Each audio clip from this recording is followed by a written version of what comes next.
Breaking news చూస్తున్నాం. BRS మాజీ రాజ్యసభ సభ్యులు సంతోష్ రావు ఫోన్ ట్యాపింగ్ కేసులో నేడు సిట్ అధికారులు ఎదుట హాజరయ్యారు. ఈ మేరకు సంతోష్ రావుకు నోటీసులు జారీ చేశారు. జూబ్లీహిల్స్ పోలీస్ స్టేషన్లో కాసేపట్లో సంతోష్ రావును విచారించనున్నారు. ఇటీవల ఫోన్ ట్యాపింగ్ కేసులో వరుసగా సిట్ అధికారులు విచారిస్తున్న నేపథ్యంలో సంతోష్ రావును కూడా విచారించాలని సిట్ నిర్ణయించింది. ఇప్పటికే మాజీ మంత్రులు హరీష్ రావు, కేటీఆర్లను ఈ కేసులో విచారణ చేశారు. ఉదయం నుంచి రాత్రి 6 గంటల వరకు వారిని విచారించారు.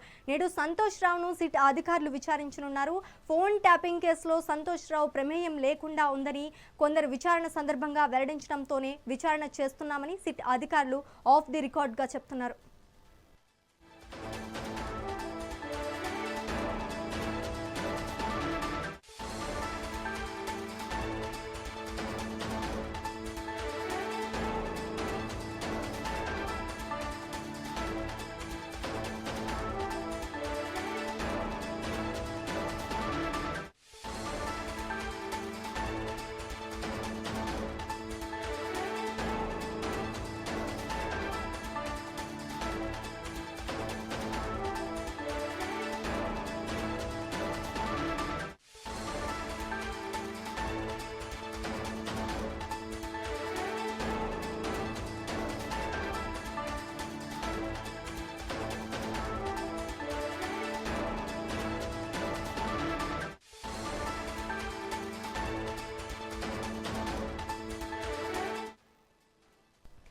బీఆర్ఎస్ మాజీ రాజ్యసభ సభ్యులు సంతోష్ రావు ఫోన్ ట్యాపింగ్ కేసులో నేడు సిట్ అధికారులు ఎదుట హాజరయ్యారు.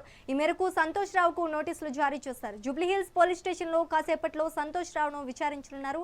ఇటీవల ఫోన్ ట్యాపింగ్ కేసులో వరుసగా సిట్ అధికారులు విచారిస్తున్న నేపథ్యంలో సంతోష్ రావును కూడా విచారించాలని సిట్ నిర్ణయించుకుంది. ఇప్పటికే మాజీ మంత్రులు హరీష్ రావు, కేటీఆర్లను ఈ కేసులో విచారణ చేశారు. ఉదయం నుంచి రాత్రి 6 గంటల వరకు వారిని విచారించారు. నేడు సంతోష్ రావును సిట్ అధికారులు విచారించనున్నారు. ఫోన్ ట్యాపింగ్ కేసులో సంతోష్ రావు ప్రమేయం ఉందని కొందరు విచారణ సందర్భంగా వెల్లడించడంతోనే విచారణ చేస్తున్నామని సిట్ అధికారులు ఆఫ్ ది రికార్డ్ గా చెప్తున్నారు.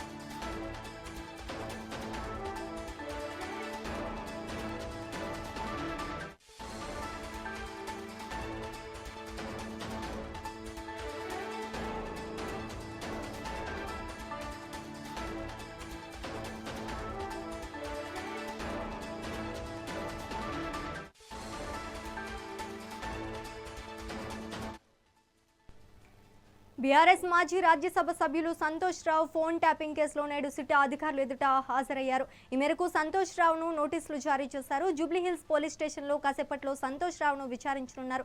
ఇటీవల ఫోన్ ట్యాపింగ్ కేసులో వరుసగా సిట్ అధికారులు విచారిస్తున్న నేపథ్యంలో సంతోష్ రావును కూడా విచారించాలని సిట్ నిర్ణయించింది. ఇక ఇదే అంశానికి సంబంధించి మరింత సమాచారం మా ప్రతినిధి హారిక అందిస్తారు. హారిక, చెప్పండి. ఇప్పుడు ప్రస్తుతం ఫోన్ ట్యాపింగ్ విషయంలో ఇటు సంతోష్ రావుకి ఒక పక్క నోటీస్ ఇవ్వడం తెలిసిందే. అయితే అదే ప్రకారం నోటీసుల ప్రకారం ఇప్పుడు ఇందాకనే వచ్చి ఇటు పోలీసుల యొక్క ఇప్పుడు విచారణకు అయితే హాజరయ్యారు. అందులో ముఖ్యంగా ఫోన్ ట్యాపింగ్ ద్వారా సేకరించిన సమాచారాన్ని ఎవరెవరికి చేరవేశారు, ఈ మొత్తంలో వ్యవహారంలో ఎవరి పాత్ర ఎంత అనే అంశం మీద పోలీసులు ఆరవీయబోతున్నారు. ఇందులో భాగంగానే సంతోష్ రావుకు నోటీసులు కూడా అందాయి. ఇవాళ మధ్యాహ్నం 3 గంటలకు జూబ్లీహిల్స్ సిట్ కార్యాలయంలో హాజరయ్యారు ఇటు సంతోష్ రావు. అయితే ఇందులో ముఖ్యంగా ఇటు తెలంగాణ రాజకీయాల్లో సంచలనం సృష్టించిన ఏదైతే ఈ ఫోన్ ట్యాపింగ్ వ్యవహారం ఇటు రాజకీయ నాయకుల చుట్టూ తిరుగుతుందని చెప్పుకోవాలి. అంటే ఇంతవరకు ఐఏఎస్లని, మాజీ ఐఏఎస్లని విచారించడం మనం చూసాము. ఇప్పుడు ప్రస్తుతం ఇటు రాజకీయ నాయకుల్లో ముఖ్యంగా మొదట ఇటు హరీష్ రావుని, ఆ తర్వాత కేటీఆర్ ని విచారించడంతో ఇది రాజకీయంగా దుమారమే రేపిందని చెప్పుకోవాలి. అయితే ఒక పక్క ఇటు రాజకీయంగా మాత్రం విమర్శలు ఎదుర్కొంటూనే ఉంది కాంగ్రెస్ ప్రభుత్వం. అంటే ప్రభుత్వంలో ఉన్నందుకు ఇప్పుడు ఇది ఎలక్షన్స్ కోసం ఒక స్టంట్ అని చెప్పేసి ఒక పక్క ఆరోపణలు వస్తే, ఇంకో పక్క మాత్రం బొగ్గు గనులని వాటి గురించి మాత్రం ఇప్పుడు మాట్లాడుతూ ఉన్నారు. ఇది డైవర్షన్ పాలిటిక్స్ కింద పరిగణిస్తున్నారు బీఆర్ఎస్ నేతలంతా. అంటే ముఖ్యంగా ఏదైతే నైని కోల్ బ్లాక్ విషయంలో అంటే అది already Naini coal block tender ని క్యాన్సిల్ చేసినప్పటికీ కూడా ఇంకా ఆ టెండర్ క్యాన్సిల్ అయ్యింది, ఓకే, ఇంకా ఎంత స్కామ్ అయ్యింది, అని చెప్పేసి కూడా దీనిపైన విచారణ జరగాలి అని చెప్పేసి సిబిఐ విచారణకు ఆహ్వానించాలి అని చెప్పేసి ఇటు ప్రభుత్వం మీద విమర్శలు గుప్పించారు. ఇటు కేటీఆర్ కావచ్చు, ఇటు హరీష్ రావు కావచ్చు. అయితే ఇప్పుడు ప్రస్తుతం ఏదైతే అంటే ఒక పక్క కవిత కూడా మాట్లాడుతున్నారు, నెక్స్ట్ కవితనేనా టార్గెట్ సిట్ అధికారులకి అని చెప్పేసి కూడా మాట్లాడుతున్నారు. ఏదైనప్పటికీ ఈ రోజు మరి ఇటు మాజీ రాజ్యసభ సభ్యులు ఇటు సంతోష్ రావు హాజరయ్యారు. మరి ఈ రోజు ఎంతవరకు ఈ విచారణ కొనసాగుతుంది, ఇందులో ముఖ్యంగా ఎలాంటి ప్రశ్నలు వేయబోతున్నారు అన్నది మాత్రం చూడాల్సిన పరిస్థితి ఉంది.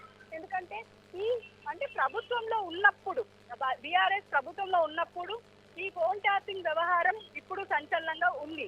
8,000 మంది ఫోన్ ట్యాప్స్ అయ్యాయి అని చెప్పేసి అంటున్నారు. మరి ఈ ఫోన్ ట్యాపింగ్ వ్యవహారంలో ఇంకా ఎలాంటి డీటెయిల్స్ తీసుకుంటారు, అదే విధంగా ఇతని అంటే ఇటు సంతోష్ రావు పాత్ర ఎంతవరకు ఉన్నదని మాత్రం తెలుసుకునే ప్రయత్నంగా ఇప్పుడు ఈ విచారణకు పిలిచినట్టయితే తెలుస్తుంది. Sreeja, right, thank you for the update Harika.